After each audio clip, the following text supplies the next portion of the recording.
Listen up here. The restaurant industry is grueling and unpredictable, just like this show, from the front of the house to the back of the house and all in between. We will turn up the heat, you turn up the volume. I'm Chef Antonio Caruana. Welcome to the Tell All Podcast, The Burnt Hands Perspective. This podcast contains explicit and potentially offensive material. You've been warned. Now buckle up, bitches. Let's go. All right. Kristen, we're here again and again and again. We're going to always be here, aren't we? We are always. We're not going anywhere. We're not going anywhere. Not so going if you anywhere. want us to go somewhere, just turn off your channel because it's not happening. It's on you. Rob Reaper's sitting here with me today. This guy right here, me and him go way back, okay? Way back. We were just discussing culinary world, all things culinary, burnt hands perspective. We talk about everything from dishwashers all the way up to the bar to getting wasted on a line. And then we move over to other parts of the fields of industry, professionalism, growth, everything to now a COO, Mr. Rob here. So this is an amazing thing, bro. So we started in 1997. We were trying to calculate 98.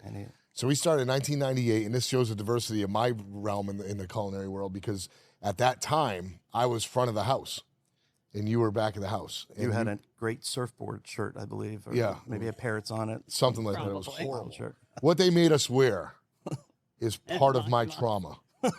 You know what I mean? I PTSD from that. From surfing the S and is having shirt. to wear that shirt. Kind of like the flare in the movie, if you had enough flare on your vest. Kind of, man. It was cheesy as fuck. They made us wear these black shorts, black sneakers, and these ridiculous rayon shirts that had like parrots and surfboards and shit on them. It was Should ridiculous. have saved that. That would have been nostalgic. It was almost like the old surf style jackets, remember? Oh, The yeah. old surf style shit. A hypercolor. Hypercolor, shit like that. So anyway, That's the best. you come in, we're all sitting there. They want to make an announcement. At the time, Chuck Sass was a great chef at the time. He was running the whole place. Still is involved quite. Just saw him a couple days ago. He's getting ready to retire in November. Wow. We're talking about guys retiring when they were just starting when I met them. Yep. I'm getting old. So Chuck brought you in to the kitchen, and this was Mahi Maz. So this was a huge turnover, just people coming in from everywhere. It was like the hypocenter of Virginia Beach dining at the time. In the 90s. I mean, this place on a Sunday was absolutely mobbed. We were making $1,000 on a double shift as a waiter in 1998.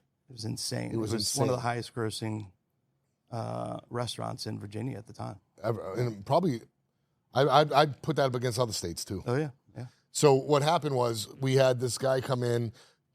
Chef wanted to make an announcement. We have a new guy coming in, and let's talk about what he said. Let's throw this out there. It was terrible. It was. I came in as I think a PM kitchen supervisor, moved here Friday Memorial Day weekend, and started at Maz on Saturday. And my introduction to the line was by Chuck, who was also a fellow CIA grad. He looked down the line of, this is when Johnson Wales was still in Norfolk. So you graduated from Culinary Institute of America. Yes, sir. Right. And he looked down the line and said, hey guys, I have a question. What does a Johnson Wales grad call a CIA grad? And I'm like, oh boy, this is not going to be good. And he looks down and goes, boss. And I'm like, oh God, this is my introduction. Yeah. They immediately hate you. But that was funny because I was there for that. Yeah. And I remember that. It's crazy. I mean, this was in 1998, and here you are sitting here now. So between our lives, right? Our lives from 1998 to now, crazy. Yeah, a lot has changed. You know? Well, you met him, but it was a year before I met you. So, Yeah. Around the same time. We all came up through so many changes in the industry and watching it go up and down and the beach. Yeah, and it was a windy path to get here, too. I know we've all seen some things, but man, I think we've all changed as people. And, I mean, my career path has changed because of family. Well, yours changed a lot. Yeah. Because, I mean, we're going from, when we was talking about being in the kitchen, and when did you actually leave the kitchen as a chef? When was the last time you were chefing in a kitchen? Well, so I did 4 years. My first 4 years at Mahi's Maz was as the executive chef. Okay. And then I wanted to learn the other side of the business. So made a split-second shotgun decision. My soon-to-be wife didn't even know about it. Went in and I think we had just opened Rockfish, and Johnny K had given his notice, and I said, I walked into Chuck's office after a manager meeting. I said, I want his job. And it was like midsummer.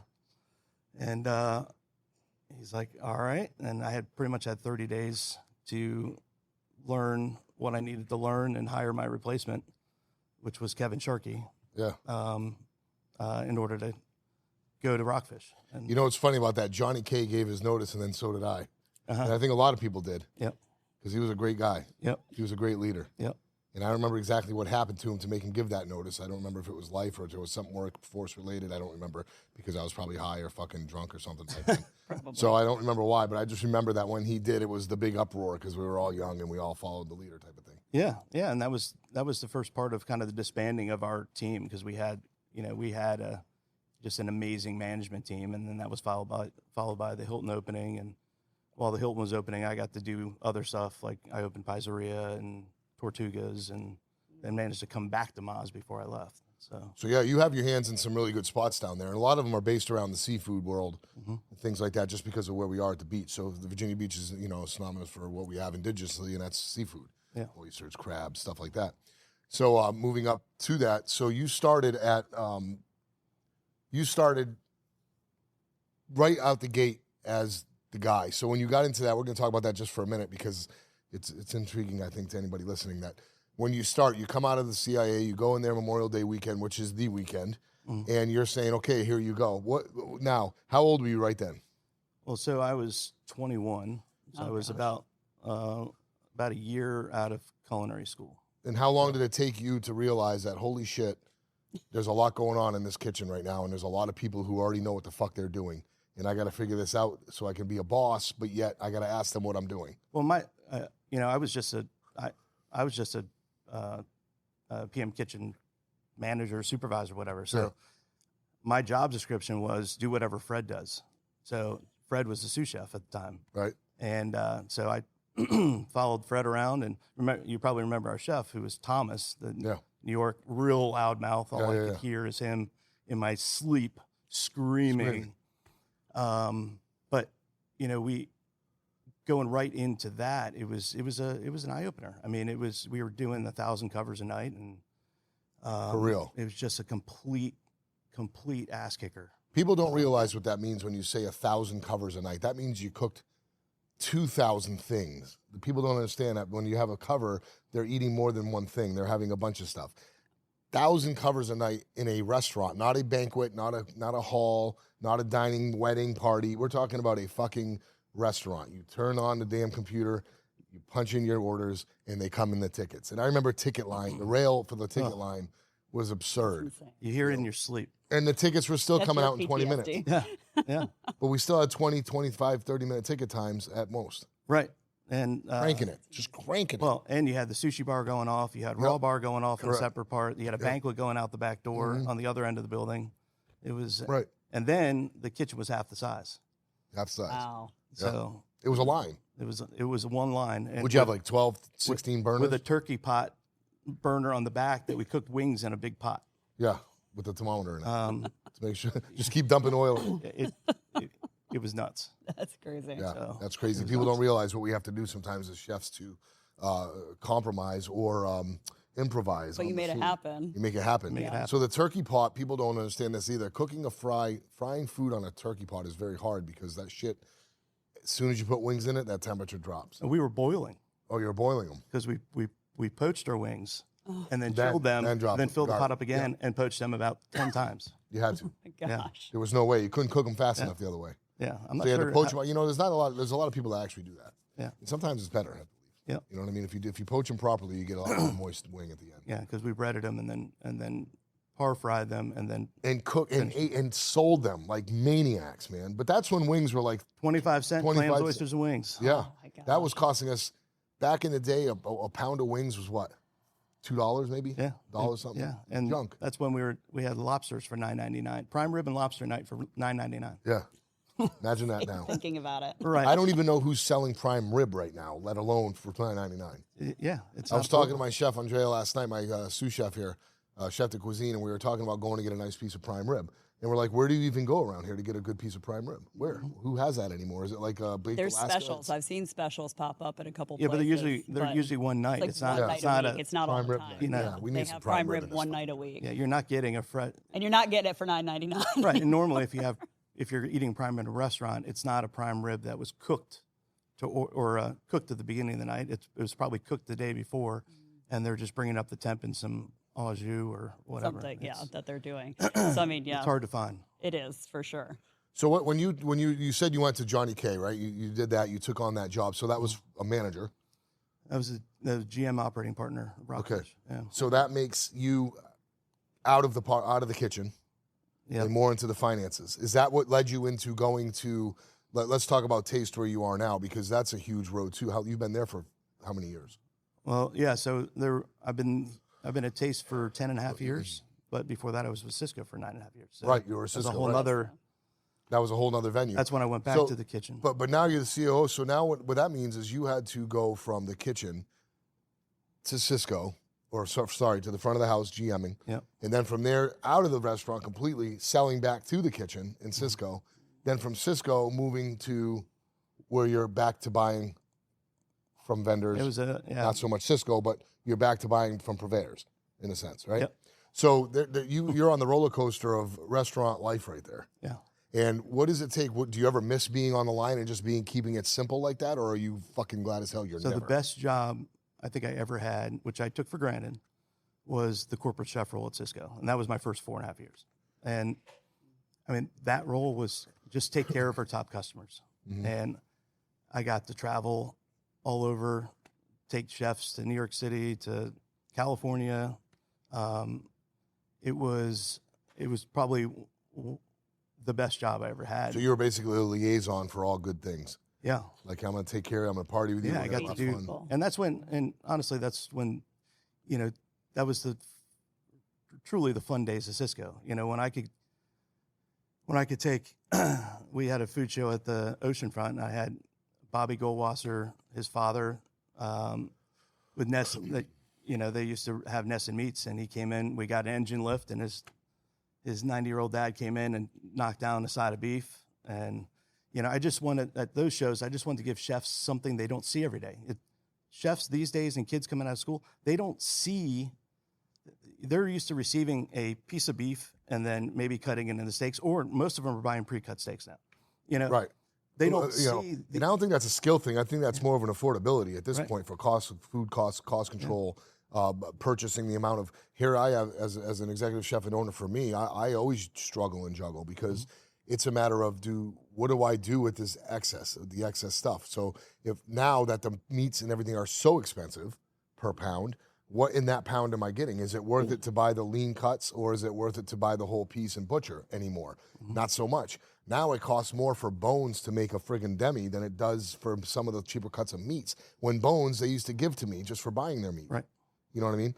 So it's a hard pill to swallow right there, and that changes. But back to the food show thing, my question for you on that is, I agree with you 100%. You learn so much from a food show. If you go there with the mind that that's what you want to do is learn. There's so many things out there. Do you recommend to newer chefs now? It seems like they don't go to food shows. Well, food shows are few and far between. I think, I learn now from national shows. So we went to NRA this year in Chicago, and that's got the technology. That's got everything from food. Did you go as a customer, or did you go as you set up there to be seen as well? No, we brought a group from Taste. We try and go every year or every other year. But as we grow, we need to follow the technology and with full service catering. There's things coming out every day. And we're going to hit on that subject in a little bit. Actually, Kristen's going to hit that up when we talk about the branding and keeping the brand strong, because that's key. That's essential for it is staying educated. But we'll get back to that part in a minute. But, back to the chefs and the kids learning and going to these events. I remember when I was young, going to a food show was all the deal. If you go up to Maryland to the Sysco show back then, it was a 3-day event, and it included alcohol, drinking, going to these things hungover. Half the cooks and chefs that went couldn't make it to the next day because they were all hungover. It was a lot of fun. And in these events, like you said, they're cutting slabs of meat, they're showing technique, they're showing demos, they're giving pan demos, and they're giving things away. It was a really good event. Do you think we should bring that back, or what? How do we do that? Well, I think COVID killed a good portion of it. Plus, marketing funds are, they're reducing marketing funds, products costing more. But I know there's still some purveyors that are doing big shows, but there's also ones that have scaled down immensely. You know, there's not a big show at the Virginia Beach anymore. Right. It's moved to a smaller show. But I enjoy the shows because you get to see it. It's in front of you. I'm more of a hands-on. You know, we do a lot on the internet, but sometimes you just want to touch it, feel it, see it. You have to. I think. Look, you can put pictures of food on the internet all day long, but if you can't really taste it or experience it, you're only using the sense of eyes, the sight, the vision, and your thought process. Right. So, like you said, it's very important to smell the room, hear the clanking, hear the noise, hear the commotion. But, you know, like everything in the world, it's hard to put on a show right now because everything, it costs so much to do it. You can't even rent a hall right now at a realistic price to put a show on. Someone like me who wants to bring my sauces and stuff to a show, it costs so much to get in the show that you're not even, it's not working out on your profit. You're going to use most of your profits for the year to just pay for that show to make your profits back that you spent to be there. It's almost impossible because of I call it greed. I don't call it necessity. I don't call it essential. I call it greed. You know, everybody wants to make money now off of they'd rather make all the money now off this one show and never have a show again instead of making money slowly over the course of 10 years and letting that course grow. You know, that's what it seems like to me. Yeah. You know? So, but there are outlets. There are outlets for small batch producers, though, to get into those shows. And a lot of it, you know, the Virginia Specialty Food Association, Department of Ag, they help fund getting you there. They also do collaborative booths where they're bringing multiple producers into one booth. And some other guys that are already going to the show will bring your product with them to go and display on your behalf. Sure. Yeah, too. But if you can justify a return on that investment, absolutely. If somebody's going to go and buy a container full of sauce, it just made your day. Yeah. You know, but you never know. But there are local shows. So every other year in Richmond, there's a producer show for Virginia producers at the convention center. So that show will be next year. Okay. But, well, these are all great things and great tips you have, and maybe you can help provide for people listening out there who are trying to figure out. I'm sure if Virginia has it, so does every other state, and this because this show is watched all over the world. Really, can't really help you outside this country. That's on you. However, in this country, it all runs through the same type of algorithms and all that stuff all the way around. So I think that if you had some good points or tips that we could put out there, or if you could just tell us now, where can someone like myself or anyone making hot sauces or any type of thing go? Where can they go look right now to get some of this assistance you're talking about? The first thing I would say is if you're a Virginia producer, work with the Department of Ag and get set up with them. Virginia Finest program is amazing. They do full endorsements of all your products, get your stamp on your label. But then I've been part of the Virginia Specialty Food Association for a long time, and their whole goal is to get Virginia small batch producers to the shelves and make the relationship between big box purveyors like Sysco's and PFGs of the world, as well as the tastes of the world. So we provide a playground to go and bring those two communities together. So merge, and then hopefully in that merge, one connects with the other. Some product out there stands right out, and one of these bigger packages might pick it up. Is that the goal of the Virginia? Absolutely, but also, you know, for someone like you that's just starting to bottle, it's a great place to say, "Hey, I need a bottler. Hey, I need labels. Hey, Resources. I need to get this product vetted with nutritionals." So same playground. It just allows people to network within the community to get the answers, because you have the hot sauce guys that are producing out of their garage, you know, that love their hot sauce, but they just don't know how to get it from here to here. Right. And the other thing is, can they get it from here to here without the assistance? It's very hard. Right. It took me a lot of money and a lot of time and a lot of stress and nonsense to get to where I am with my jars. And I'm sure because it's the first run, the first batches, I did a lot wrong. But I'm willing to take that risk because you have to. You know, there's only one way to get it out there. But there is an investment to get it off the ground. Sure, because it's a risky one. Yeah, because you have to be able to purchase the ingredients to make that first batch, and maybe it's not right, and you got to do it again. So correct, and it's a commitment. You got to put your faith in the person who's bottling. Right. There's a lot to it. So this is a conversation that can go on and on and on, and it kind of leads into, you know, the chef world. There's a lot of chefs out there who I really tell them all the time, if you think you have something good, try and get it out there, because as long as you're working for someone in a restaurant, which is where we all pretty much started and pretty much 95% of us are, right? you have to get your product outside of that. So without disrespecting where you are or who you're working for or with, you know, you need to go on podcasts like this and stuff and listen to these avenues. I didn't know about these avenues before. Right. I learned them when it was a little bit too late, but it's never too late. Never Because too I'm late. just going to, now I've got the hard part out of the way. Now I can listen to what they have to say on the next level. Well, see, you've hit the crossroad of, okay, now I got this stuff. Now what do I do with it? Right. You know, Yep. you've got a great location opening up, but just say you want to get into the big box stores. Sure. You know, trying to get a meeting with Kroger or Harris Teeter or Trader Joe's or Wegmans is not easy. Correct. But that's where these playgrounds open up those doors and go into the shows and bumping into the buyer from Wegmans and saying, oh, hey. What is the, now when you're talking about the board you were on, which you just stepped down from, what was that again? The Virginia Specialty Food Association. So now you're throwing that out there and people are listening, oh, cool, I can just get into that. Now, let's take how simple it sounds and add in the rigmarole to getting stuff actually done. What does that turnaround process look like, even if you're involved with them? Once you get involved with them, Yeah. how far does it take before you're actually put in front of somebody or you see some sort of relevant outcome of it?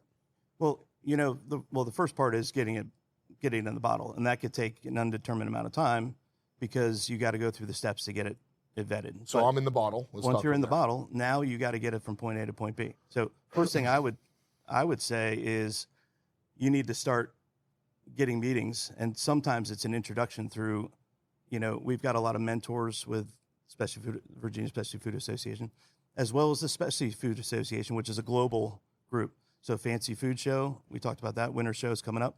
Just go as an attendee with a backpack full of sauce. Right. You know, it's bumping into those connections along the way. Sure. Making introductions, going to all the forums and the educational seminars. So when you're sitting at a seminar and some of the big guys are the ones speaking, wait for that thing to end and walk up and say, hey, can I introduce myself? You know, Sure. Boots on the ground. yeah, you've got to do the dirty work and you've got to be aggressive.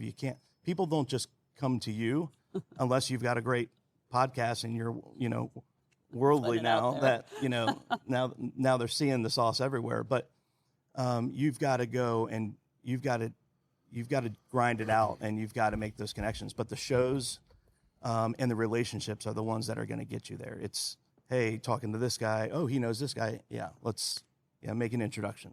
Right. So it's all great food for thought. So with that being said, I'm gonna take a little break from talking and let Kristen do what she does best. And she does a lot of great things. However, you really focus and you're really good at the branding aspect of life.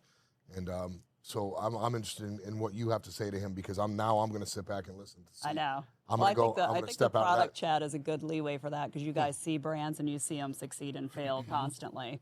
But going back to Taste itself, their brand, I mean, the ethos, how you operate, and you've been with them for 10 years now. How many locations are there at this point? We've got 9 business units, 9 stores, and getting ready to open up the 10th. Yeah. That one Soon? looks like an early November opening. Okay. So it's still metal studs right now. But This will come out around then, so we should be able to, so that'll be our new Pungo store. And then we also have full service catering division. We have a specialty catering division. And we have our Taste Bakehouse. And we have e-commerce.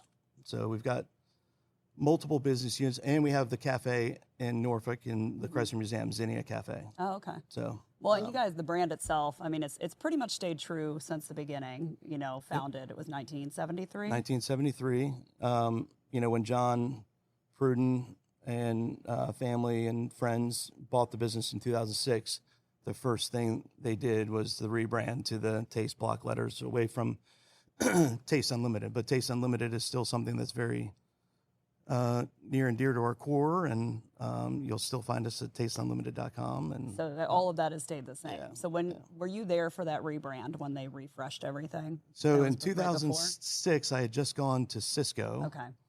But interestingly enough, we were trying to get their business. So I flew with John, Peter Coe, the founder, and a few others. We actually flew to Zingerman's in Ann Arbor, Michigan. And I consider Zingerman's one of the top markets in the world. Sandwich shop, started a sandwich shop in a little Jewish deli in a house. And the thing is an empire. and they've been one of our peers, so we've followed them very closely. But yeah, that I've seen it all the way through. But when I transitioned into sales in Sysco in 2010, Taste was one of my first customers. So that I had about 4 to 5 years in sales supporting them and being part of the business. So I kind of followed them the whole way. I felt like I was part of the team already. Yeah, so you knew that whole kind of trajectory of changing through. So when it comes to you guys, and you're now the COO, so Chief Operating Officer, and you deal with kind of overseeing a lot of those, how important is the marketing and the branding to you guys now as far as like percentage budget? How do you allocate for that? I mean, marketing's huge. The brand is huge for us. We protect our brand and our intellectual property. Okay. Very, very, very well. We every day, or multiple times a month, we're getting messages from loyal customers saying, "Hey, I was just in Florida last week and I saw this place open. It's called Taste of Miami." And then you look and it's our same block letters and same format on the menu, and it pops up. I was out running last year in Chicago, and hey, what do you know? Taste of Chicago. And so you think people are seeing it and trying to get away, or they've been here before, right? And they're trying to get away with doing it over there and acting like they invented it, right? We have a very transient community. People love vacationing in Virginia Beach. They're like, oh, I think I can make this idea happen here. But what they don't realize is how far our reach is and how loyal our guest following is. It makes me laugh how people can go to Chicago and think they're going to get away with it and forget that you were also here and saw it, so other people are also going to go there and see it. Yeah. You saw it, you took it, you went to Chicago, like you're going to get away with it. There's going to be other people from here that go back to Chicago and see it, right? Dude. Yeah, protecting like our the brand. COO running down the street. Yeah, protecting our brand is a full-time job. And you have a trademark on Taste. Yeah, and if you don't protect it, you run the risk of losing it. Yeah. So, yeah, and we're always going after new domain names, and so we've got Taste.online.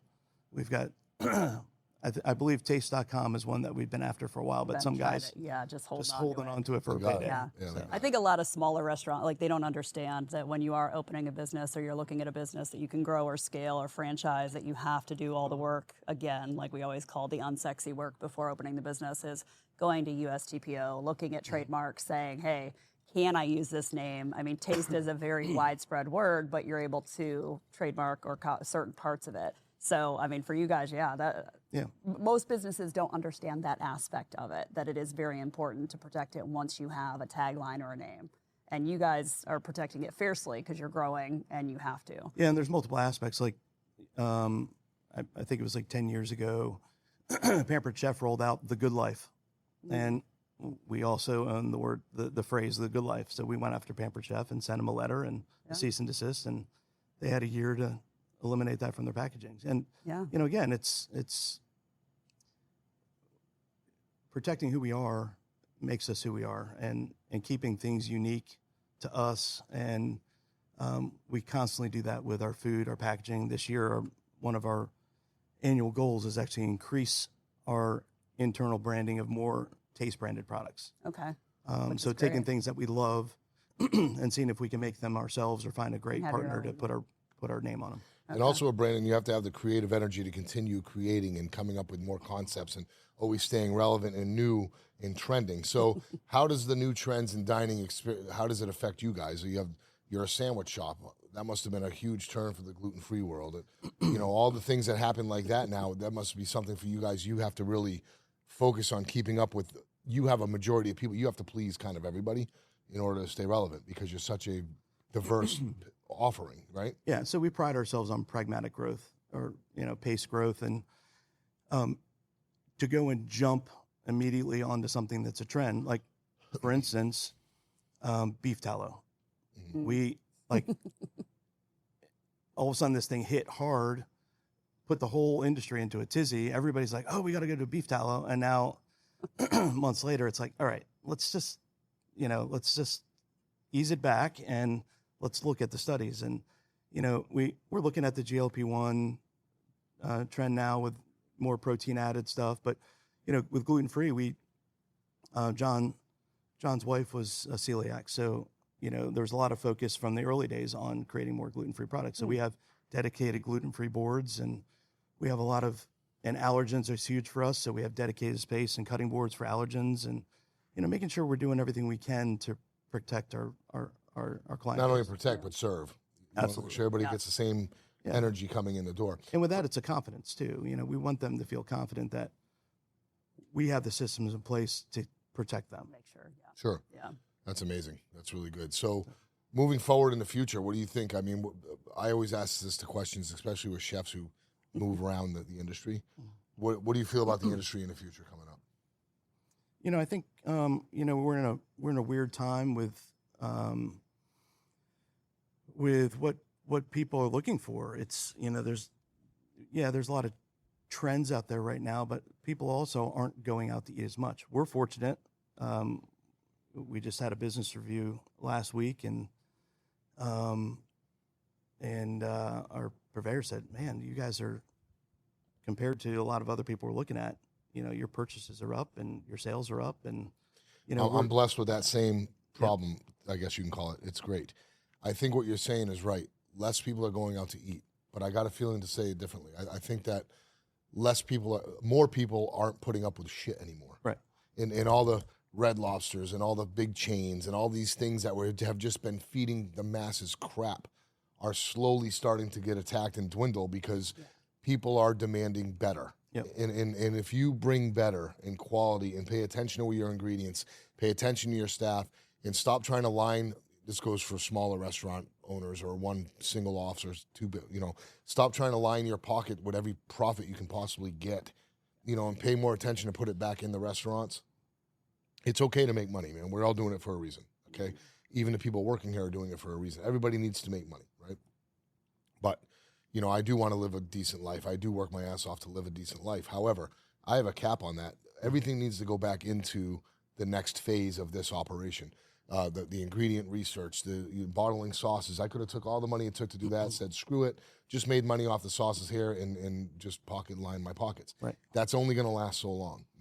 If you add to the culinary world all the time, I think people are expecting that. They see it, they feel it, and they're walking into restaurants or sandwich shops that it's obvious their money is going back to them because they keep smiling and coming back. Yeah, we're constantly looking at reinvesting in not only the tools to make our people's lives easier, but the facade to make people, and it's a lot of what we learned back in the PHR Gold Key days is, you have to keep reinvesting in your businesses. You have to have a plan to keep making them look cutting edge and comfortable for guests to walk into and make them go, wow, this place is nice. But, for us, it's about every day is a struggle to improve our processes and ensure that every guest that walks into one of our stores is getting consistent experience. Right. We have a diverse staff from 16-year-olds, all the way to past retirement age. And, we have great, great, great people. We have a great culture.